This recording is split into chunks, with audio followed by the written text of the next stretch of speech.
What does it take to turn a business into a digitally driven powerhouse in today's fast evolving world? Well, today we're going to be joined by my good friend Andy Tay from Accenture. He's a key voice in the digital transformation sphere. He's been on the podcast before, but today we're going to explore the cutting edge strategies that businesses out there are employing to build a resilient and profitable digital core. And Accenture's latest report, Reinventing with a Digital Core, sheds light on how organisations are leveraging cloud infrastructure, data, AI and cybersecurity to not just survive, but thrive amid a world of digital disruptions. So today we're going to discuss how integrating these core elements effectively can boost performance, streamline operations and set the stage for continuous innovation. So if you find yourself wondering, how can my company balance innovation with the need to manage technical debt, you're going to love this one.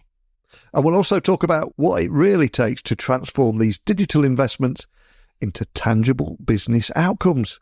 But enough from me. Let's get my guest onto the show now. So a massive warm welcome back to the show. And if anyone that missed our last conversation, can you just remind everyone listening with a little about who you are and what you do?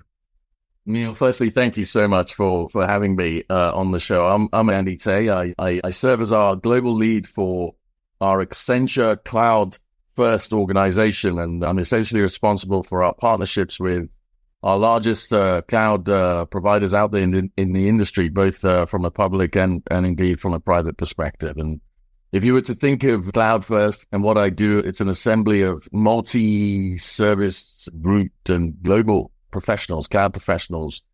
And our mission and our focus is really to help our clients, I would say, swiftly and confidently transform their businesses, enabling them to perhaps become modern enterprises with modernized cloud technologies and securities and the infrastructures and the ways of working, but also to become intelligent enterprises with, as in today's world, there's sort of modernized data foundations and AI, Gen AI, and responsible AI.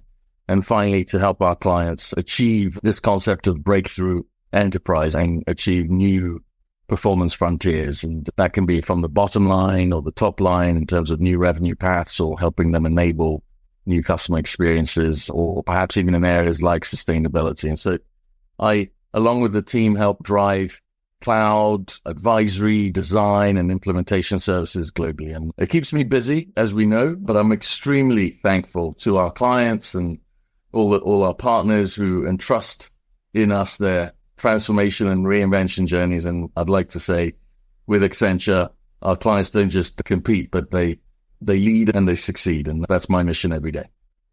Well, I'm thrilled to have you join me again on the podcast. And since we last spoke, the pace of technological change is showing no signs of slowing down. And I think it's very easy to get distracted by the latest shiny new thing, the latest new technology. Everyone keeps buying it and putting it on top of the old things. And one of the reasons I was excited to get you back on is after seeing Accenture's latest report, which is entitled Reinventing with a Digital Core, which outlines the importance of having that strong digital core. But for anyone listening, hearing about this for the first time, can you expand on that? Maybe explain exactly what constitutes a digital core and how it can drive everything from sales to business performance.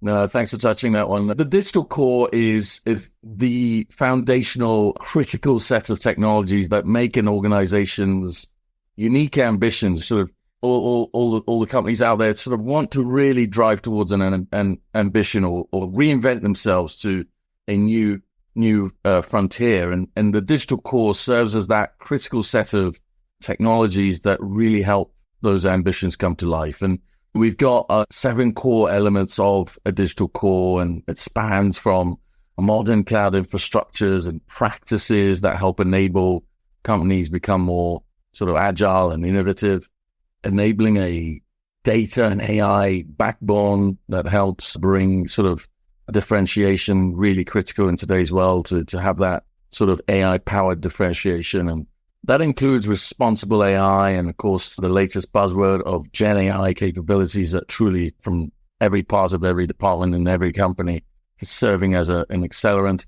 and also the sort of applications and digital platforms to help accelerate growth or enhance experiences, or to help companies that sort of optimize their operations. And the other key points, perhaps on the digital core, just to call out, is this concept of integration and composable integration. I'm happy to touch on that later, but also having security everywhere else. And the research that you called out, we executed this research, and it shows that companies that are in the top 25th percentile of digital core capabilities, who've sort of been very intentional in assembling those 7 core elements and tweaking and pushing them left and right, companies who are in the top 25th percentile experience 20% higher revenue growth and 30% increase in their profitability. And those are massive benefits. But it doesn't just stop there. There are other benefits that these companies reap. And as an example, I think it was 54 or so percent, and some of these percentages might be slightly off, but in the order of 54% strongly agreed that their enterprise systems were now helping them through the sort of digital core, the hardened digital core, was now helping them diversify into other geographies and other industries. And to say that really is the core of what a digital core is. It helps you become reinvention ready, which of course isn't easy. Reinvention is very hard, and it's not for the sake of reinventing. It's about achieving different set of results. It's about changing everything and perhaps driving towards new customer experiences. The other thing I want to maybe just call out here, Neil, is there are companies who are going even a step further, and they're looking at boosting their innovation and boosting their strategic investments in managing areas such as technical debt. And they, as they sort of go that step further, are getting even greater benefits. And it's what we sort of call this sort of 60-40 effect.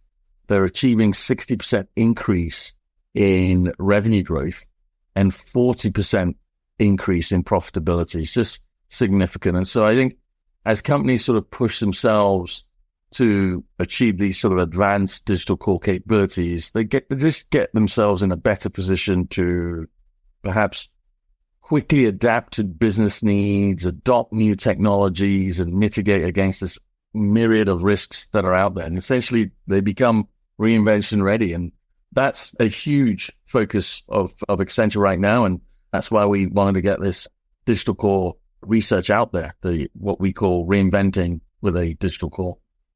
And over the last couple of years, we've seen AI go through a hype cycle of sorts. We've seen early adopters rush in at the very beginning, others adopting a more cautious approach and waiting to see how problems were ironed out before diving in. Now it feels that from a mainstream point of view, more and more are dipping their toes in the AI waters. And of course, before doing any of this stuff, AI readiness will play a critical role in shaping a company's future success. So the big question for any business leaders listening who that resonates with, how can organizations best integrate AI into their operations to not only optimize processes, but also drive growth and innovation and deliver ROI on that investment too?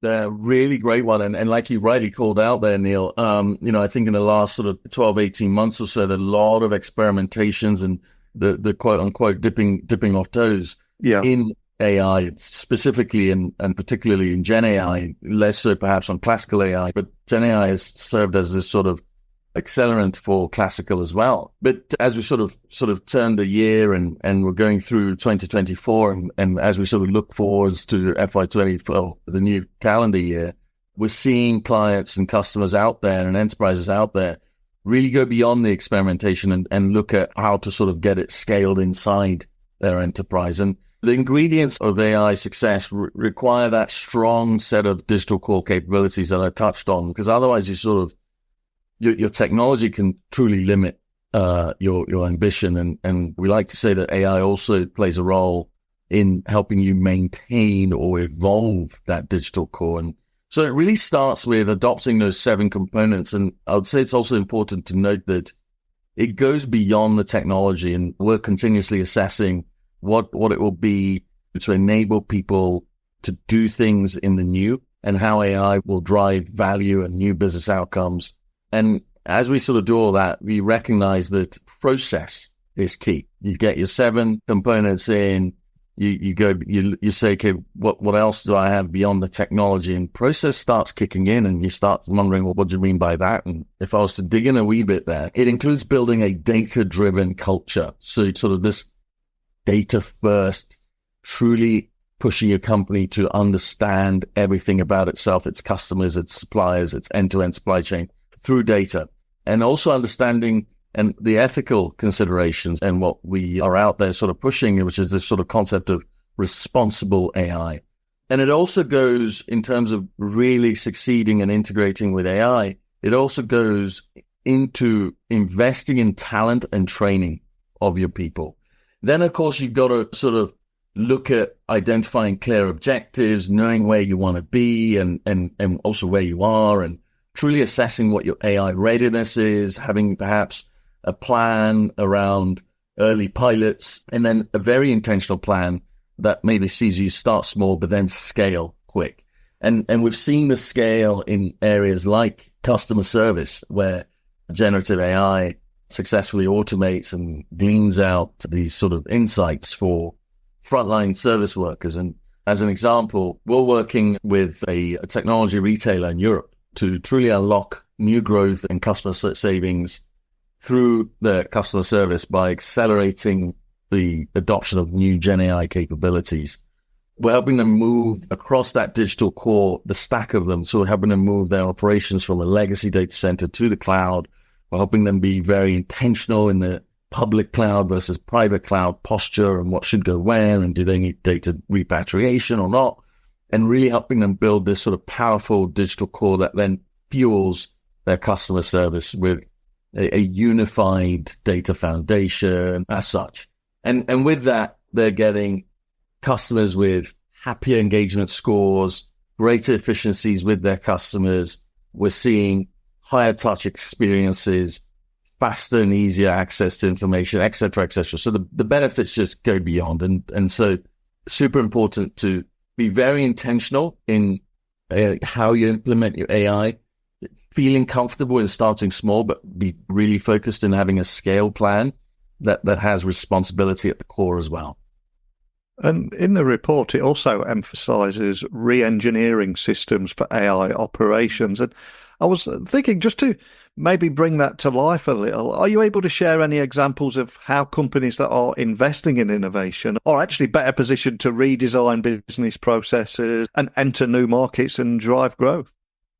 Yeah, absolutely. It's interesting because we all think innovation just happens, but investing in innovation is critical, Neil. And we're advising our clients to boost investments in strategic innovation and really re-engineering their systems for machine and AI operations. And we often find that the companies out there expect IT to drive value, yet most of the IT spend is on keeping the lights on. And you're operating in a keep the lights on mode. And to take advantage of the opportunities that AI brings, companies need to continuously increase their allocation of their budget into innovation, obviously without starving important maintenance projects. And our research, our digital core research, found that companies that have this sort of reinvention-ready digital core are continuously increasing a proportion of their IT budgets to innovation, as opposed to operations and maintenance alone.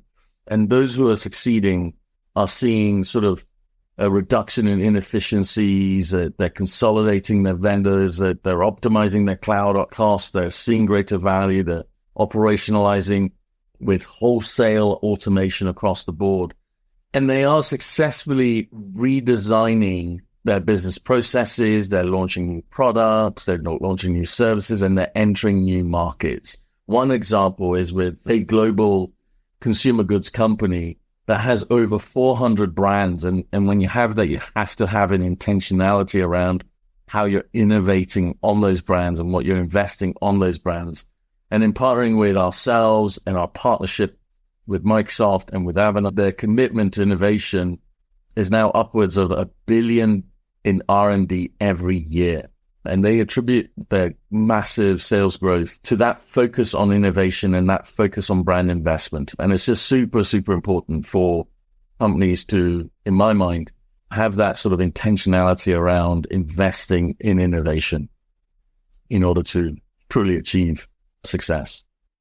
And there are a lot of horror stories or negative press around technology and tech trends at the moment. One of the things I thought was quite exciting was how tailoring digital core advancements to specific organizational needs can often trigger improvements right across other areas in the business. So on that point, how do you see companies prioritizing these improvements to make the journey towards building an industry-leading digital core more attainable? Because that is the tricky bit, right? I mean, we might make it sound incredibly easy, but with things like culture change and so many other moving parts to this, anything you can share around that?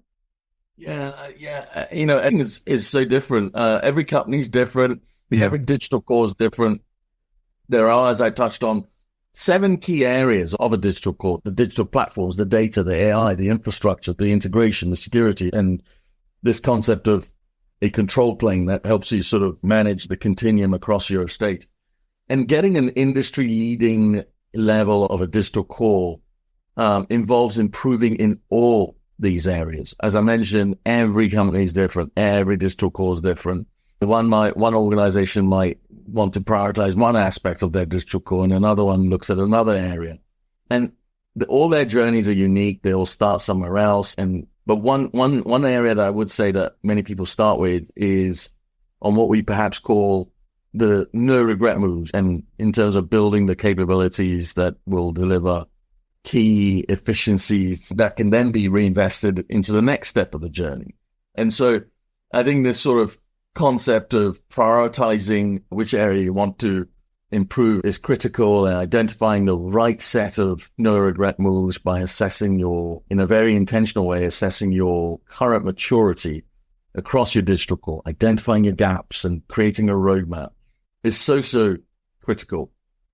The one thing I also perhaps want to touch on here, Neil, is in our research, we found that there were very strong correlations between the pillars of the digital core. So across those 7, and you can almost think of it as sort of the halo effect, where you enhance one pillar, for example, on the cloud side, private or public, and it can be with any of the key players out there. I mentioned Microsoft, but we've got strong partnership and capabilities with AWS. We've had that in a storied way, and the same for Google as well. And so you can sort of implement and enhance that pillar.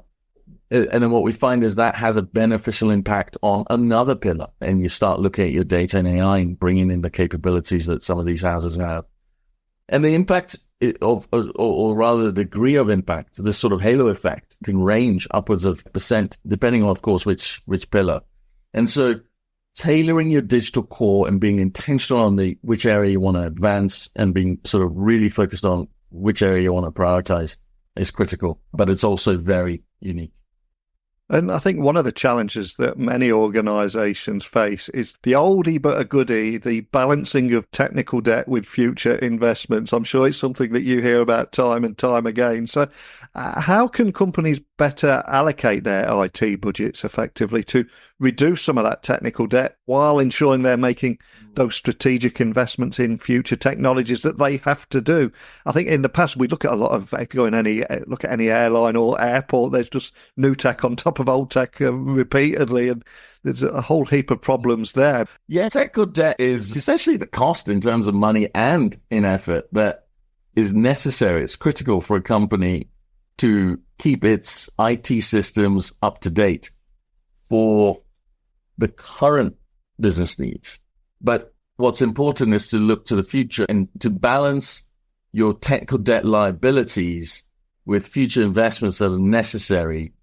Companies need a sort of strategic, balanced approach. And so we found that in terms of budget applied to technical debt, our research shows that there's somewhat of a sweet spot. Of course, every company is somewhat different, but there's somewhat of a sweet spot of about 15% on average where companies are managing their technical debt effectively while still maintaining strategic investments in the future. And interestingly enough, we sort of rage a wee bit on AI and the opportunities AI is creating. And it's just an interesting one to note that while AI is actually creating great value opportunities, it's also creating technical debt. And our research indicated upwards of 40% of companies list AI as a top contributor now to technical debt. And so being very proactive and very strategic and very intentional on the balance of sort of what you do and where you invest, particularly around AI and your AI initiatives is critical. And one of the other things that I saw at Accenture highlights is that leading organizations should be thinking about dedicating 15% of their IT budgets to balance debt reduction with future innovation.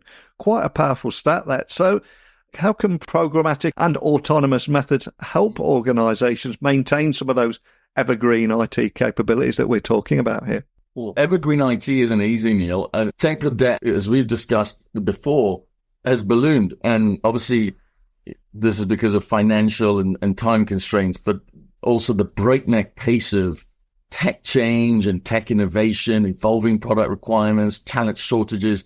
The list just keeps adding up. And so maintaining this evergreen IT estate is simply not easy. And that said, though, we've seen companies sort of employ more programmatic approaches to contain technical debt, be it at code or infrastructure levels or other parts of the system.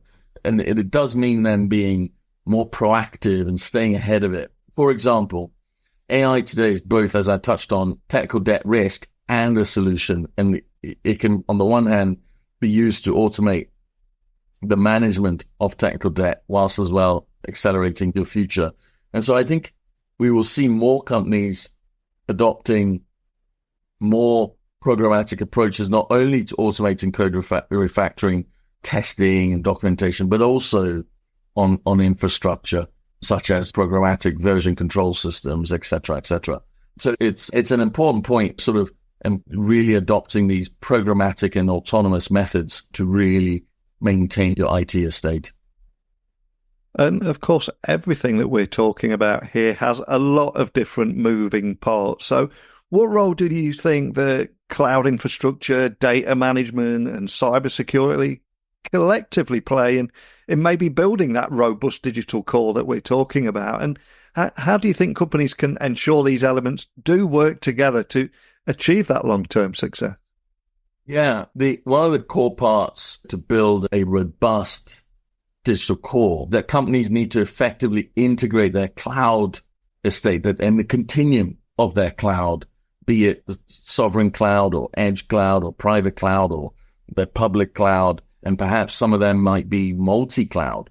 And so you have to sort of integrate all of that, as well as integrating with a strong data management capability and foundation, but also staying on top of cybersecurity, and all those elements that you mentioned are all essential. You need all three of those to be stable and to keep your IT estates and your IT capabilities up to date. You can't really sort of advance without those three core foundational parts. And the cloud side of it is a real digital foundation. It helps drive this sort of agile and scalable set of capabilities that you need. Your data management is important because it makes accurate, usable data accessible throughout your organization so that you can now make timely strategic decisions, which is really important in the era of AI.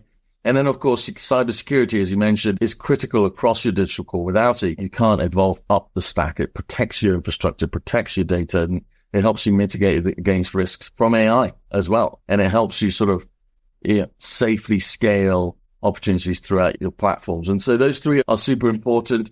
I think to achieve long-term success, companies really have to look to this concept of adopting a cloud-first strategy, enforcing strong data governance and data practices, embedding security throughout the systems, et cetera, et cetera.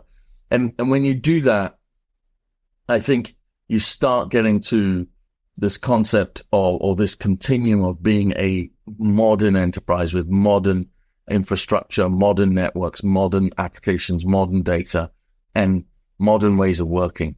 So this concept of modern enterprises, but also you start moving into the era of being an intelligent enterprise and really infusing intelligence throughout your digital core, which will then in and of itself help open up new possibilities and new value. And like I touched on, this concept of responsible AI is also important. It's important that you sort of look at some of the risks and biases that are inherent in your decisions.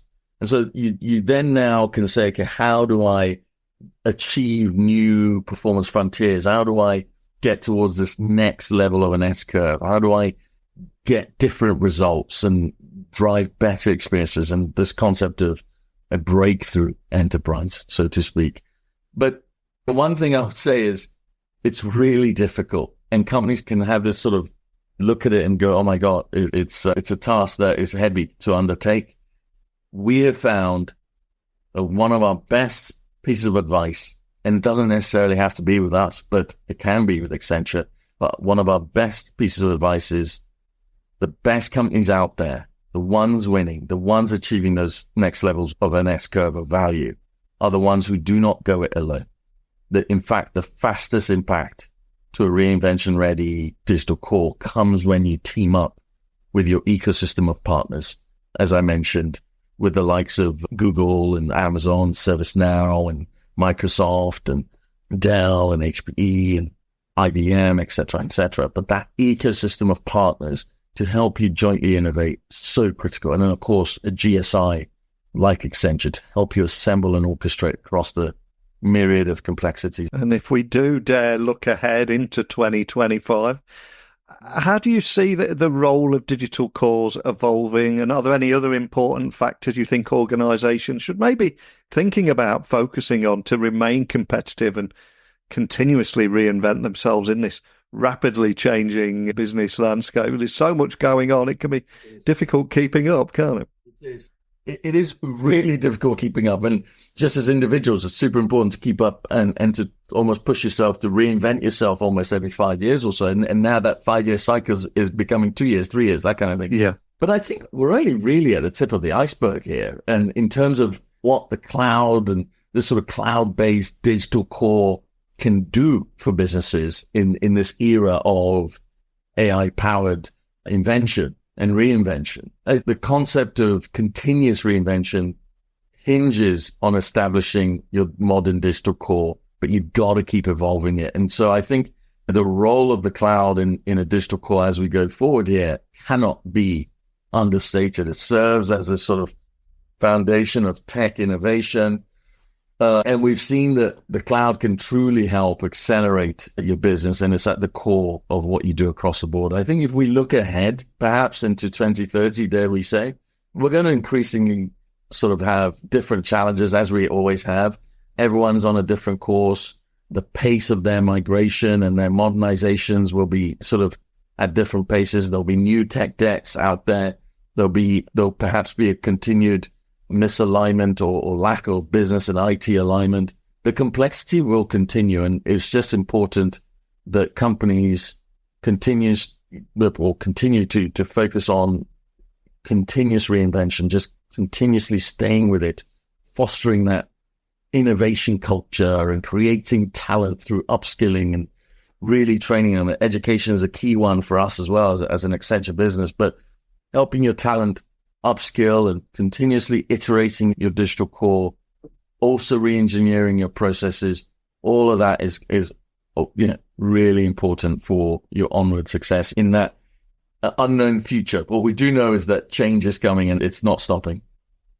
100% with you on that. And although our conversations are always forward-looking and looking at the pace of technological change, I always like to finish by asking my guests to look back and share something personal. Last time you left me a great Afrobeat song, but this time I'm going to ask you to go back even further, because none of us are able to achieve any degree of success without a little help along the way. So is there a particular person that you're grateful towards? Maybe they saw something in you, invested a little time in you that helped you get you where you are today, that we can give that little shout out and maybe a bit of recognition and a thank you to? Who would that be? That's a good one. Yeah, our conversations are so forward looking, Neil, and I love them. But as you say, none of us can sort of quite get to where we are or where we're going without a bit of a village, so to speak. I am going to go way back here, Neil, for you. I would maybe thank firstly my mum and my dad. And I think coming from Ghana, West Africa, and the experience we had in sort of a mixed race family, they instilled this concept of this sort of foundation of curiosity and sort of a lifelong learning. And I think that foundation is so critical to my success and has been ever since, in terms of how I've sort of pushed myself to learn new stuff and reinvent myself and sort of try as best as I can to stay on top of the fast-paced world. The other group, maybe beyond mum and dad, is perhaps at this point former colleagues who sort of at one point in time believed in me and pushed me and gave me early responsibilities and watched me fail and still held me up. So the likes of Liz Tinkham, who's out there, and Patrick Austin, who I believe is out there as well. And there's a whole group of them. And then current colleagues who walk with me every single day and really school me up. There's this concept of reverse mentorship. And so I'm somewhat fearless now in asking the generation that is coming forward to school me up on certain areas. And I thank them as well. Most important, perhaps, though, are our clients who sort of entrust in us their journeys. And then, of course, the wider Accenture team every single day supporting and pushing and pulling me to what I hope is of value to them as well. But I really am thankful to every single person, as well as all my teachers in schools and universities who saw me fail exams and quizzically look at me like, what are you on about? But we've made it thus far. I love that. What a beautiful answer. And I love that journey that you've been on from Ghana, West Africa, your parents giving you those foundations of curiosity, continuous learning, to Liz and Patrick that you mentioned there, to the people that the next generation that you walk and talk with, they school you up on things equally, as do your clients. And another big theme you mentioned there was failure throughout that journey, but learning from those mistakes and pushing forward. So much gold advice in that. And I think it's so important that we recognise these people that have been a part of that journey, who are many times blissfully unaware on the impact that they've had on you, and just giving them that name check will mean a lot. So hopefully they get to listen to this. And for everyone listening that just wants to find out more information about what we talked about today, maybe dig deeper on that report, etc., where would you like to point everyone listening? Neil, thank you firstly for having me. I think you can find our research and a whole host of ideas at accenture.com/cloudfirst. Excellent. I will add a link to that so people can find you nice and easily, along with your LinkedIn. And we discussed so much today, from tailoring digital core advancements to specific needs, re-engineering systems for AI operations, and arguably most important of all, balancing technical debt with investments for the future. It's been a pleasure to have you on, as always. Love to get you back on in 2025. But thanks for sharing the details from this report and your incredible insights. As always, Neil, thank you so much. Travel safe. I think we uncovered today in our conversation with Andy the essential element of building a strong digital core, one that can propel companies in new heights of profitability and innovation. From re-engineering systems for AI operations to tailoring advancements to meet those specific business needs. I think it's clear that a strategic approach to digital transformation is more crucial than ever. And as businesses look to not only adapt but lead in their industry, the world of robust digital core in supporting sustainable growth and driving operational excellence just can't be overstated. But what steps will your organisations take to strengthen your digital foundation and seize the opportunities that are out there right now? This is where I encourage you all to join the dialogue, share how you envision leveraging these insights into your strategic initiatives. That's where the magic happens. So please email me, techblogwriter@outlook.com. Connect with me on LinkedIn, X, Instagram, just at Neil C. Hughes, and we'll keep this conversation going. But that's it for today. I will be back bright and early tomorrow, so thank you for listening today, and I will speak with you all tomorrow. Bye for now.